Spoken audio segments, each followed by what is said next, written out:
That's why in prophetic ministry, we have to know our circle of influence, because if he had the ability to call the heavens to shut up and to open back up, then he could have handled the spirit. But that was not his realm of grace and influence to do that. And I think somebody else said, we have to know our realm and level of influence.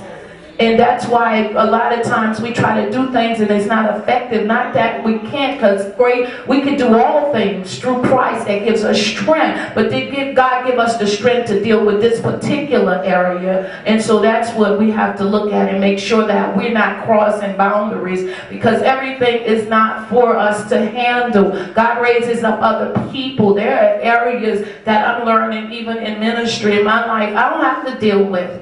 Because there are others that's with me. They can handle it real well. Not that I can, but they can handle it. And so that's what was going on. But every prophet in here is going to be validated by all types of spirits. And that's why we have to be properly connected and have spiritual authority. And don't let each other validate us so much.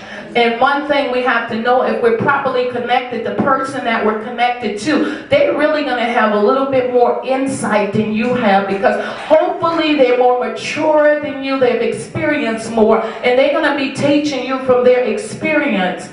I was taught that you should take younger prophets and put them upon your shoulders, so to speak, and cause them to see farther, because they should be able to do great. I just wanted to say that, and this is probably very foundational in terms of those who begin to recognize there's a prophetic calling on their lives, and or even that they flow in the prophetic.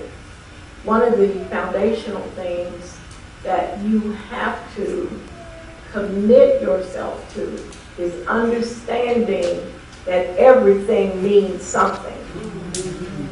Everything means something.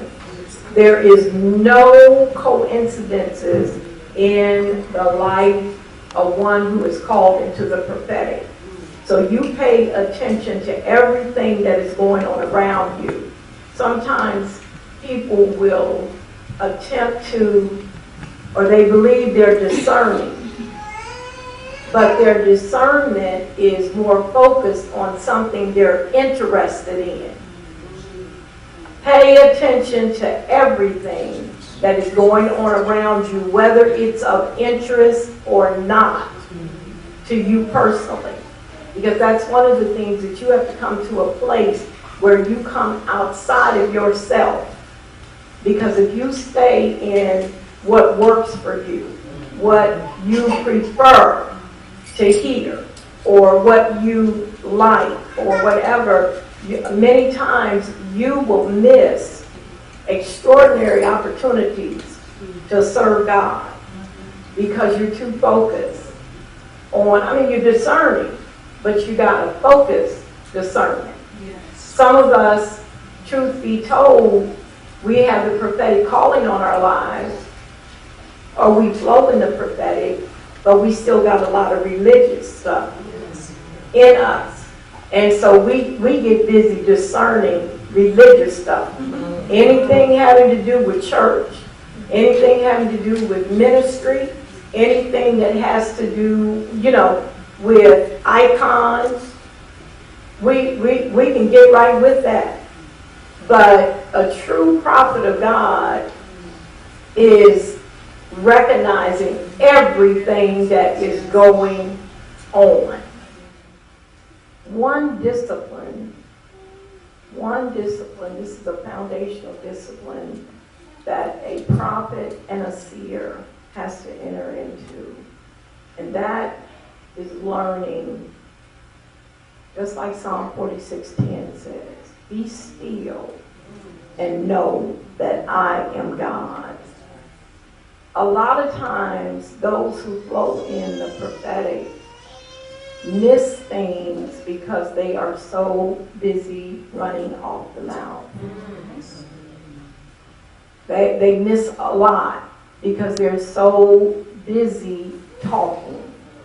If you are a talker, make up your mind today that you really are going to get control of your tongue.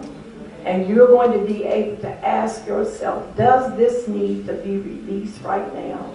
Do I need to say this right now? What am I talking about right now?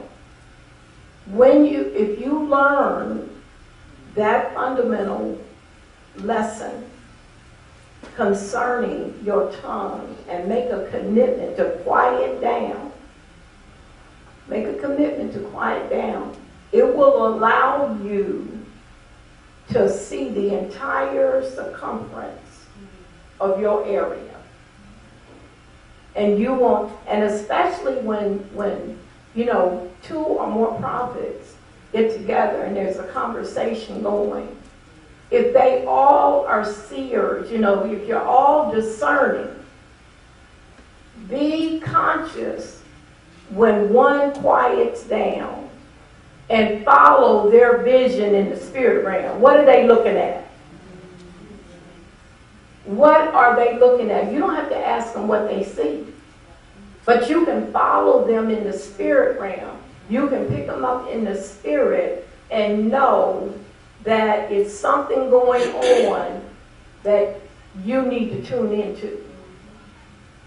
And you may have to step forward and reinforce something that they are seeing that needs to be addressed. That takes discipline. All the Lord is asking you today is to make a commitment to shut the mouth down.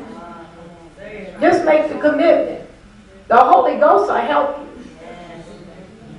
I mean, you can't do it on your own, because we still, as awesome as what we, embraced here this weekend, we still got to deal with these egos. We still have to deal with these egos.